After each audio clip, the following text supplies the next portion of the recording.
The fluorescent lights buzzed softly overhead in Morton's grocery as Mike Anderson stood in line at Register 3, his weathered hands gripping a worn leather wallet. The evening crowd had thinned out, leaving just a handful of shoppers scattered throughout the store. Mike's cart wasn't full, just the basics he needed to get through the week: bread, eggs, some canned soup, and a few vegetables that were on sale. As he waited, his eyes kept darting between the items in his cart and the crumpled bills in his wallet. $23.47. That's all he had left until his next pension check came in. The Vietnam veteran's medals sat proudly on his faded denim jacket, though the fabric had seen better days. His fingers, once steady enough to handle the most delicate equipment during his service years, now trembled slightly as he started sorting his groceries into 2 piles. "The soup can wait," he mumbled to himself, moving 3 cans aside. "And maybe just 1 loaf of bread instead of 2. Each decision felt heavy, weighted with memories of better times when such choices weren't necessary. He'd served his country proudly for 22 years, but now, with medical bills piling up and inflation hitting hard, even basic groceries had become a careful calculation. Behind him, a well-dressed man in his 30s waited patiently. David Chen had noticed the older veteran's dilemma, watching with growing concern as the pile of return items grew larger than the keep pile. As the owner of a successful tech repair shop downtown, David had been blessed with good fortune lately. His own grandfather had been a veteran, and something about the scene in front of him stirred deep memories of the stories his grandfather used to tell about struggling after returning home from war. The cashier, a young woman named Amy, watched with gentle patience as Mike continued his careful sorting. She'd seen him in the store before, always polite, always careful with his purchases.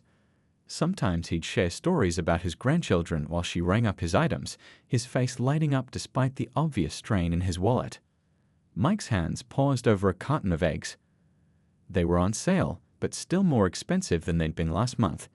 He remembered the look of joy on his youngest granddaughter's face when he made her scrambled eggs during her last visit. With a heavy sigh, he moved the eggs to the return pile. The store's background music played softly, some forgotten 70s tune about better days ahead. A young mother hustled past with a crying toddler. The automatic doors whooshed open and closed, bringing in bursts of the cool evening air. These ordinary moments of life continued around Mike as he stood there, a proud man forced to make difficult choices. His cart now contained just the bare essentials: a loaf of bread, 2 apples, a small bag of rice, and a single can of soup. Even with these minimal items, he wasn't entirely sure he could afford them all.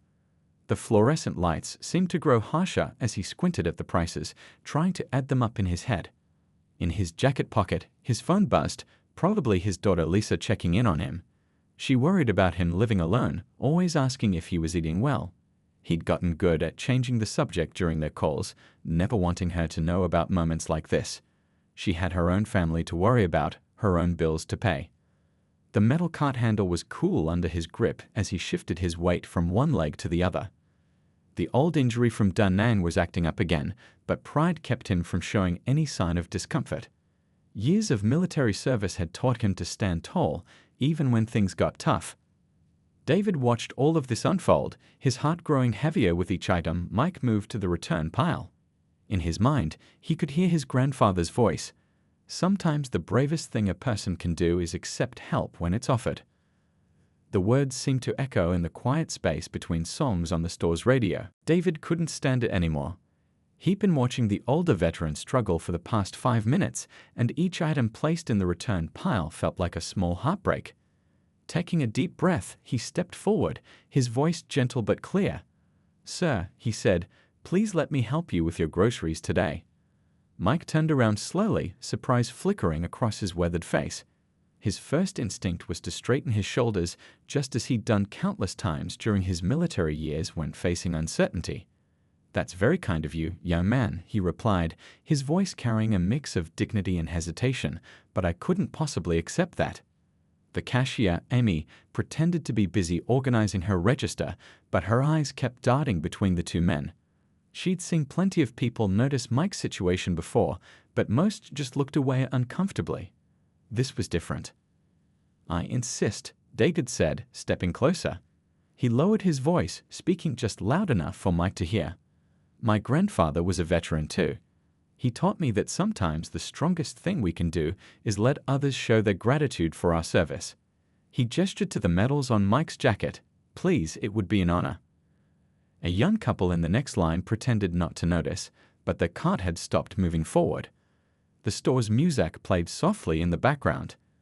An old Beatles song about getting by with a little help from friends. The timing couldn't have been more perfect.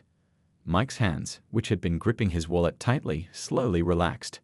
His eyes, bright with unshed tears, met David's. He started, then had to clear his throat. I don't know what to say. Say you'll let me put all those items back in your cart. David smiled, already reaching for the cans of soup in the return pile, including the eggs. They're essential for breakfast, right? Something in David's warm smile and genuine manner broke through Mike's defenses. Perhaps it was the mention of his service, or maybe it was just the kindness in the younger man's eyes, but Mike found himself nodding slowly. Amy started scanning items again, including all the ones from the return pile. Each beep of the scanner seemed to lift a small weight from Mike's shoulders. The total climbed $45.67, $89.23, $127.83. Numbers that would have sent panic through Mike just moments ago now brought a different kind of emotion, a mixture of gratitude and humility that caught in his throat. The store had grown quieter, or maybe it just seemed that way. A stock boy paused while restocking the nearby candy display, watching the scene unfold. The young couple behind them whispered something to each other, smiling softly. As David pulled out his credit card, Mike struggled to find the right words. I don't know how to thank you, he said quietly. This means more than you know. My daughter, she's been worried about me, and I... No thanks needed, David interrupted gently, inserting his card into the reader. Just promise me one thing. Next time you make those eggs, enjoy every bite. His smile was genuine, reaching all the way to his eyes. Amy carefully bagged the groceries, making sure the eggs were secure and the bread wouldn't get squished. She'd seen thousands of transactions at her register, but something about this one felt different, special. The way both men stood a little straighter, the quiet dignity in their interaction, the complete lack of condescension or embarrassment, it was like watching a small miracle unfold in the middle of her ordinary shift. Other customers had started to notice too. An elderly woman in line 3 wiped her eyes quietly. The stock boy had completely abandoned his task, watching with unconcealed interest. Even the usually grumpy store manager, Mr. Thompson, stood at his office door with an unusually soft expression. As the receipt printed, David noticed Mike's hands were shaking slightly, not from shame or embarrassment now, but from emotion. Without making a big show of it, he helped gather the bags, making sure none were too heavy. Let me help you to your car, he offered, his voice casual as if this were the most natural thing in the world. The automatic doors swooshed open, letting in a burst of evening air. As they walked to the parking lot together, something had changed. They weren't just two strangers anymore. They were two human beings sharing a moment of genuine connection, the kind that reminds us all why we're here on this earth together. The parking lot lights cast a soft glow as David helped Mike load the groceries into his old blue Chevrolet. The evening had cooled down, and crickets chirped in the distance. Mike's hands lingered on the last bag, as if holding on to the moment just a little longer. You know, Mike said, looking at the younger man, I haven't told many people this, but back in '71, I was stationed in a place that most folks can't even pronounce. He leaned against his car, his eyes distant with memories. It was during the monsoon season, and we'd been cut off from supplies for nearly a week. David listened intently, recognizing that this wasn't just small talk, it was Mike's way of sharing something deeper. He closed the car door gently and gave the older man his full attention. This young local boy, couldn't have been more than 12, showed up at our camp one morning. His family had practically nothing, but they shared their rice with us. Mike's voice grew soft. Sometimes the smallest acts of kindness stay with you forever. Tonight reminded me of that. The distant sound of traffic mixed with the gentle rustling of leaves in the parking lot trees. A shopping cart rattled by, pushed by a late-night employee, but neither man noticed. My grandfather used to tell me stories about his time in service too, David shared, pulling out his phone to show Mike a faded photograph. That's him there, 1952. He always said that the bonds you make during those times are different. They're built on something real. Mike adjusted his glasses, studying the photo carefully. Korean War? He asked, recognizing the uniform style. When David nodded, Mike smiled. I served with some Korean War vets when I first enlisted. Finest men I ever knew. They talked about David's tech repair shop next, how he'd started it in his garage with just a toolbox and a dream. Now I've got 6 employees and more work than we can handle sometimes, he said, his voice carrying no trace of boasting, just gratitude. That's the American dream right there, Mike nodded approvingly. Built it from the ground up, just like we were taught to do. He paused, then added with a slight chuckle, though these days I can barely figure out how to send a text message on my phone. David's eyes lit up. Well, that's something I might be able to help with. My shop's just down on Oak Street. We do free tech support for veterans every Wednesday afternoon. Nothing fancy, just basics like phone settings, email setup, that kind of thing. A young mother walked by with her groceries, and both men instinctively paused to hold their conversation. Mike watched her struggle with her car keys and almost went to help, but she managed just fine. It reminded him of his own daughter. You know, this whole evening, Mike said thoughtfully, reminds me of something my old commanding officer used to say. The true measure of a society isn't in how it treats its highest achievers, but in how people treat each other in everyday moments. David nodded, understanding the deeper meaning behind those words. He pulled out a business card from his wallet, not glossy or fancy, just a simple white card with black text. My shop's number, he explained, handing it to Mike. And my cell's on there too.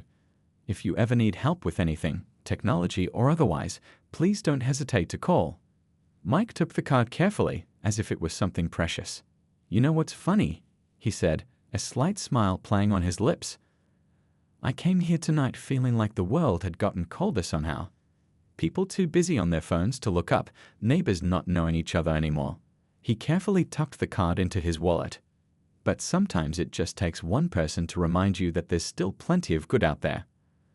The evening had grown darker, and the store's lights seemed brighter against the night sky.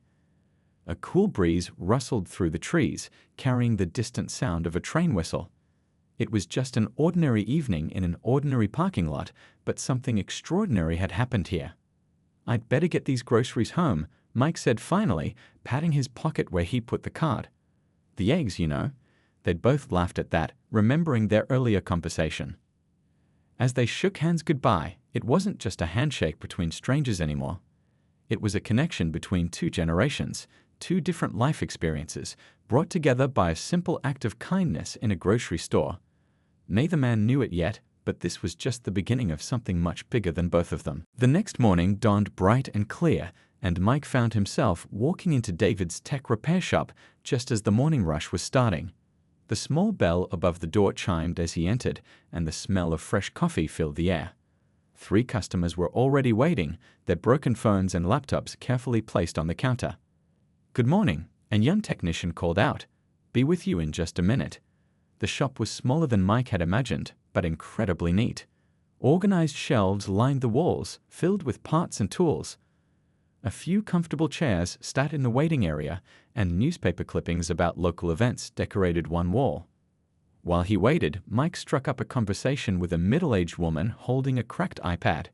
He found himself sharing the story of what had happened at the grocery store the night before. You just don't see that kind of kindness every day, the woman said, her eyes wide with interest. Another customer joined the conversation, then another. Soon, the whole waiting room was engaged in the story. A teenage boy looked up from his phone, actually putting it down to listen. The young technician paused in his work, drawn in by the genuine emotion in Mike's voice. That's what this town used to be like, an elderly customer commented. People looking out for each other, helping when they could. She adjusted her glasses and smiled. It's nice to know it still happens. The morning stretched on, and more customers came and went. Each time someone new entered, they were quickly drawn into the ongoing conversation. The story of David's kindness spread from person to person, each telling adding a new layer of appreciation. A local teacher who'd come in to fix her laptop immediately shared the story in her school's staff group chat. A small business owner waiting for his phone repair posted about it on the town's community Facebook page. By lunchtime, the post had hundreds of likes and shares. "Yo, David Chen." People began asking when they entered the shop. The one who helped the veteran. David, surprised by the attention, just smiled and tried to focus on his work. But the story had taken on a life of its own. Around noon, a reporter from the local paper stopped by. She'd heard about what happened and wanted to write a story about community kindness. No, David protested. It wasn't anything special. Anyone would have done the same. But Mike, who was still there helping out by making coffee for waiting customers, disagreed. "That's where you're wrong," Mike said, his voice carrying the weight of experience. "Not everyone would have done it. And that's exactly why people need to hear this story." The reporter sat in the waiting area, notebook in hand, as customers shared their own stories of times when someone's kindness had changed their day, their week, or even their life. One man talked about losing his job during the pandemic and how a neighbor had helped with groceries for months. A young mother shared how a stranger had helped change her tire in the rain. By mid-afternoon, David's phone wouldn't stop ringing. People were calling to ask if he could fix their devices, but many just wanted to thank him for restoring their faith in humanity. The local veterans group called to ask if he'd be willing to speak at their next meeting. "I don't understand," David said during a quiet moment. "All I did was help someone who needed it. Why is everyone making such a big deal about it?" Mike, who'd spent the day watching the story spread, put his hand on David's shoulder. "Because people are hungry for good news," he explained. "They're tired of hearing about all the bad things in the world. Your simple act of kindness reminded them that good people still exist, that small actions can make a big difference." A delivery man arrived with a surprise. Someone had ordered lunch for the entire shop staff. The cart simply read, "Paying it forward." David looked at the food, then at his busy shop full of people sharing stories and helping each other, and finally understood what Mike meant. The day wound down, but the energy in the shop remained high. People who came in as strangers left as friends, having shared in something special. On the community Facebook page, people were organizing a food drive for the local veterans center. Someone else had started a random acts of kindness challenge, encouraging others to help strangers in need. As the sun began to set, casting long shadows through the shop windows, David realized something profound. His simple decision to help a stranger hadn't just helped Mike, it had awakened something in the whole community. Sometimes all it takes is one person to remind everyone else how to be human. The local coffee shop buzzed with morning chatter as Mike and David sat at their usual corner table. It had been 3 weeks since that fateful evening at the grocery store, and their weekly coffee meetings had quickly become a highlight for both men. Steam rose from their cups as they discussed everything from old war stories to the latest smartphone features. "You wouldn't believe what happened at yesterday's veterans meeting," Mike said, stirring his coffee thoughtfully. The morning sunlight streamed through the window, highlighting the silver in his hair. "Tom, you remember Tom with the bad knee? He was telling me how his grandson's been trying to teach him to use video chat, but he just couldn't get the hang of it." David leaned forward, his own coffee momentarily forgotten. "That's exactly the kind of thing we could help with at the shop. You know, we've got that empty back room that's just collecting dust." The idea sparked like electricity between them. Within minutes, they were sketching out plans on napkins, a basic tech training program for veterans. Nothing fancy, just practical skills, video calls with family, email basics, smartphone settings, online banking safety. The younger vets could help too, Mike added excitedly, his eyes bright with purpose. "Some of them know more about computers than most tech experts I've met." He pulled out his own phone, now properly set up thanks to David's patient teaching, and started making calls right there in the coffee shop. Word spread quickly through the veterans community. By that afternoon, the local VA office had caught wind of their plans. A representative named Bill Thompson stopped by David's shop, his tie slightly askew from rushing over. "We've been trying to set up something like this for months," he admitted, looking around the cozy repair shop. "But we never had the right combination of technical knowledge and trust from the veteran community." The back room of the shop, which had been storing old computer parts and dusty boxes, transformed over the next few days. Veterans from all walks of life showed up to help, young and old, some still in service and others long retired. They painted walls, installed better lighting, and set up comfortable chairs and desks. One elderly veteran, who'd been quiet throughout the renovation, finally spoke up while arranging chairs. "You know what this reminds me of?" he said softly. "Base camp improvements. Everyone pulling together, making something better than what we started with." The program started small, just twice a week, with basic classes taught by David and his staff. Mike was there every session, not as a student anymore, but as a bridge between the tech-savvy instructors and their older students. His presence put the other veterans at ease. If Mike could learn this stuff, so could they. "Hold the phone like this," Mike demonstrated to a group of veterans, showing them how to make video calls. "My granddaughter taught me this trick. If your hands shake a bit like mine do, you can prop your elbow on the table to keep it steady." The impact went far beyond just learning technology. Veterans who'd been isolated for years were suddenly connecting with grandchildren across the country. One man, who hadn't smiled in months according to his wife, beamed with pride after successfully sending his first email. Another tearfully showed everyone a video chat with his son stationed overseas, the first time he'd seen his face in 8 months. The VA office started sending more veterans their way. Social workers began recommending the program to their clients.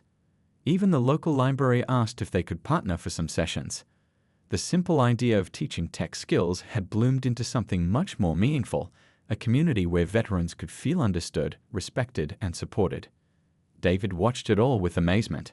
His shop had become more than just a repair business. It was turning into a gathering place where different generations came together. Young tech enthusiasts learned patience and understanding from the older veterans, while the veterans gained confidence in navigating the modern digital world. One evening, as they were closing up after a particularly successful class, Mike found David staring at the wall of thank you cards that had started accumulating. "Pretty amazing what can grow from a simple grocery store moment, isn't it?" Mike said, his voice gentle. David nodded, reading the latest card, from a veteran who could now video chat with his great-grandchildren every Sunday. "You know what's funny?" he replied.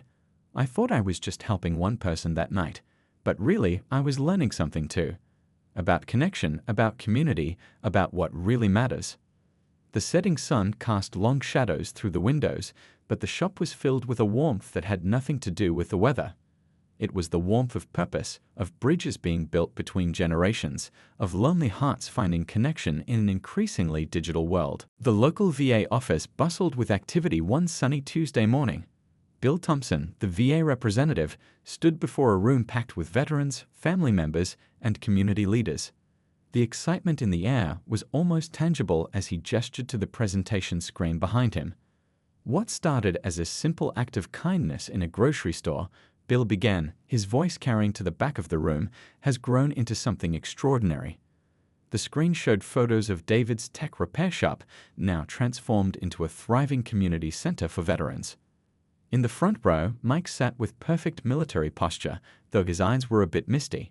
Next to him, David tried to look comfortable in his rarely worn suit jacket. Both men still found it surreal how their chance encounter had snowballed into this moment. "Our veteran tech training program has helped over 200 veterans in just 3 months," Bill continued, clicking through slides. "But the numbers don't tell the whole story. Let me share some of what we've seen." He clicked to a photo of an elderly veteran beaming at a laptop screen. "This is Mr. Wilson. Thanks to the program, he now video chats with his great-grandchildren every Sunday. He hasn't missed a single weekend since learning how." Another slide showed a group of veterans laughing together in David's shop. What we didn't expect was how this would bring different generations of veterans together. Korea, Vietnam, Desert Storm, Afghanistan. The walls between eras just melted away. From the back of the room, a young veteran stood up. "I was pretty lost when I came home," he said, his voice steady but emotional. "Fixing phones and computers gives me purpose again. Plus, teaching the older vets, it's like having 100 grandpas giving me life advice. Can't put a price on that." The room filled with knowing chuckles. An older veteran called out, "And we can't put a price on finally understanding how to use our phones." More laughter followed, warm and genuine. Bill clicked to the next slide, showing a graph of employment statistics. The impact goes beyond just learning technology. 10 of our veterans have found full-time jobs in tech support. 15 more are in training. Local businesses are calling us, asking to hire from our program. David shifted in his chair, still uncomfortable with the tension but proud of what they'd achieved. He thought about the quiet moments that never made it into presentations, the veterans who came early just to talk, the friendships formed over coffee and computer parts, the way his shop had become a second home for so many. A woman in a business suit stood up next. "The Chamber of Commerce has been watching this program closely," she announced. "We've never seen anything quite like it. The way it bridges generations, creates jobs, and builds community, it's exactly what our town needed." Mike raised his hand to speak next, his voice carrying the weight of experience. "You know what makes this program different? It's not just about teaching tech skills. It's about respect, dignity, understanding. When a young tech whiz sits down with a veteran who served 40 years ago, they both learn something valuable." The presentation continued, but the real story was in the faces around the room. Veterans who once felt left behind by technology now sat confidently with smartphones in hand. Young veterans who'd struggled to find their place had discovered a new mission in teaching others. Bill brought up a final slide showing future plans. "The VA has approved funding to expand this program to 5 more locations across the state," he announced. The room erupted in applause. "But more importantly, we're seeing other communities starting their own programs, inspired by what happened here." After the presentation, people gathered in small groups, sharing stories and plans. A reporter from the local paper interviewed some of the veterans, capturing their experiences in their own words. The energy in the room was infectious, a sense that something important was happening, something that could change lives. As the crowd thinned, David found Mike standing by the window, looking thoughtful. "Penny for your thoughts?" David asked.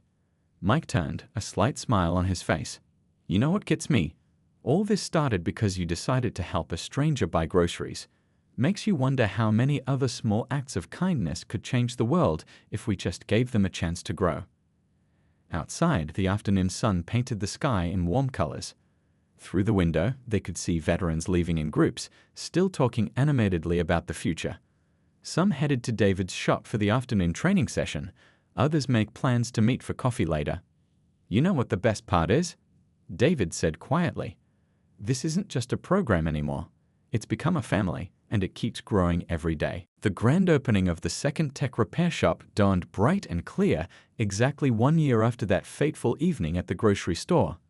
The new location was bigger than the original, with large windows letting in streams of morning sunlight. A crowd had gathered outside, waiting for the ribbon-cutting ceremony. Mike stood near the front, his medals polished and gleaming on his jacket. This time, though, he wasn't alone. Dozens of veterans from the program stood with him, each wearing a small pin that identified them as either instructors or graduates of the tech training program. The mayor arrived right on time, her official car pulling up to the curb. She wasn't alone. Representatives from veteran organizations across the state had come to witness this moment. News cameras rolled as she approached the podium set up outside the new shop. "1 year ago," she began, her voice clear in the morning air, "a simple act of kindness in a grocery store sparked something remarkable in our community." She gestured to the new building, its fresh paint gleaming in the sunlight. "This second location isn't just a repair shop, it's a symbol of what can happen when people care about each other." David stood quietly at the side, still uncomfortable with the tension but proud of what they'd accomplished. He watched as familiar faces filled the crowd, the cashier from Morton's Grocery who'd witnessed that first interaction, regular customers from the original shop, veterans and their families whose lives had been touched by the program. An elderly veteran in a wheelchair, one of their first students, raised his tablet to take photos. A year ago, he wouldn't have known how to use it. Now he ran the program's social media accounts, sharing stories and connecting veterans across the country. The mayor continued her speech, but the real story was in the details around her. A young veteran taught an older one how to use his new smartphone while they waited. 2 veterans from different eras compared service stories, their phones forgotten in their pockets. The sense of community was almost tangible. This new location, the mayor announced, will be staffed primarily by graduates of our veteran tech training program. But more than that, it will serve as a blueprint for similar programs in communities across the country. Mike stepped forward when called, his walk steady despite his age. The mayor presented him with a Community Service Award, a simple plaque that somehow felt heavier than any medal he'd earned in service. But as he started to accept it, he gestured for David to join him.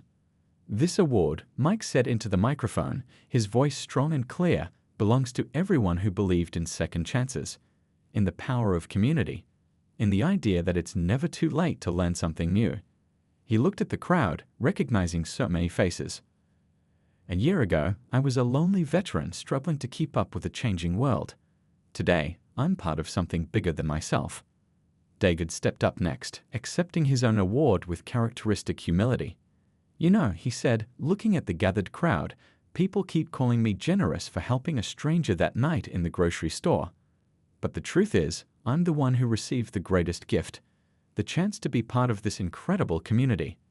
The ribbon-cutting ceremony proceeded with appropriate fanfare, but the real celebration was in the conversations that followed. Veterans from the program gave tours of the new facility, showing off the training rooms and repair stations with obvious pride. Family members shared stories of how their loved ones had been transformed by the program.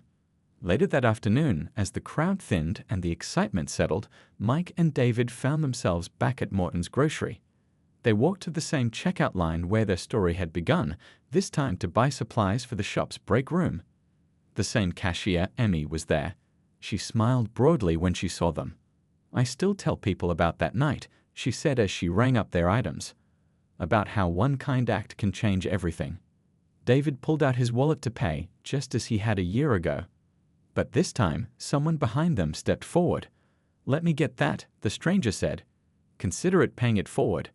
Mike and David looked at each other, then at the stranger, a young man in a business suit. "My grandfather was a veteran," he explained simply. "Your program helped him connect with our family again.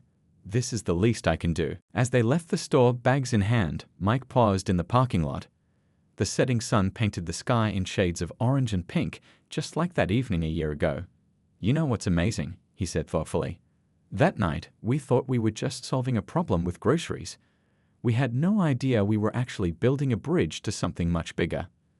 David nodded, looking back at the store, then at their new shop visible down the street. "Sometimes," he replied, "the biggest changes start with the smallest moments of kindness. We just have to be brave enough to take that first step." They walked together toward the new shop, where lights still burned as veterans gathered for an evening tech session.